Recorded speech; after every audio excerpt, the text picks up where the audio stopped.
So eto na nga po mga idol, sa naging laban nga po kahapon ng Creamline Cool Smashers at ng PLDT High Speed Hitters na bigyan agad ng unang talo ang Creamline sa elimination round. May mga nagtatanong, hindi na ba makakapasok sa semis ang CCS dahil nabigyan sila ng unang talo at counted nga ba yon sa kanilang score? Well mga kaibigan, bago tayo magpatuloy, palike and subscribe po muna and pahit ng notification bell. Maraming salamat po. Well, alam naman natin ang laban kahapon ay talagang very intense and crucial. Starting 6 lineup ng Creamline Cool Smashers, iba ito mga kaibigan, sinasanay ni Coach Sherwin Meneses ang kanyang mga bench player. So hindi rin nakapaglaro kahapon itong si Alayso Valdez at si Tots Carlos. Aalamin natin yan mga kaibigan. First 6 lineup ng Creamline Cool Smashers mga kaibigan, si Kyle Negrito, Pangs Panaga, Michelle Gumabaw, Erica Estonto, no, yung import nila, no. Ito namang si Bea De Leon at si Bernadette Fon. So far set 1, nakita natin maganda ang chemistry at momentum ng Creamline, which is nakalamang pa nga sila ng ilang puntos dito sa PLDT at natambakan nila, no, 16-25 po mga kaibigan. But ng mga sumunod po na set ay nakita natin medyo napagod ang Creamline na first 6 lineup. At umariba naman, eto nga pong si Samuel Lenco, import po ng PLDT, which is nakita nyo both offense and defense ay malakas po talaga.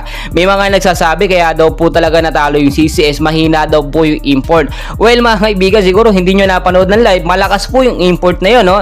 Si Erica Estonto mga kaibigan, which is alam ko nasa 35 points po mahigit yung kanyang naitala sa naging laban. Both offense and defense ay malakas po talaga at hindi natin masasabing mahina mga kaibigan. So ang naging problema, no, ay yung rotasyon ng mga player. Napapagod po kasi yung ibang player na hindi naman napapalitan ni Coach Sherwin Meneses. About naman po sa hindi paglalaro, dito nga pong si Alayso Valdez at si Tots Carlos, no. Si Alayso Valdez mga kaibigan, madalas po pag elimination round sa PBL hindi po siya ginagamit. Ginagamit si Alayso Valdez pag mga semis na or mga finals na, diyan po madalas nagagamit si Valdez mga kaibigan, si Penom, no.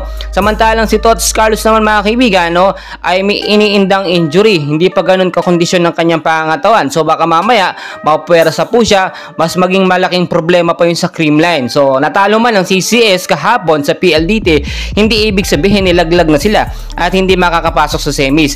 May pagkakataon pa, yung susunod na laban nila mga kaibigan, aabangan din natin, malakas din ang import ng mga kalaban ng Creamline. So kinakailangan lamang ngayon ay yung matindi at big adjustment na gagawin po ng Creamline, especially dahil merong import, no. Dapat i-paper ni Coach Sherwin Meneses itong import sa magpipit na player na kasama ng import dito sa loob ng court. Yung sinasabi ko dito, yung chemistry at momentum ng mga player na magkakasama, no. Ibig sabihin kahit bago lamang or hindi sila sanay na may import po, ay dapat sanayin na sa bagong sistema ni Coach Sherwin Meneses. So babawi ang Creamline mga kaibigan, marami pa tayong kaganapan, so dyan lamang kayo. And please huwag kalimutan po mag-like and subscribe for more PBL and Creamline updates. Maraming salamat.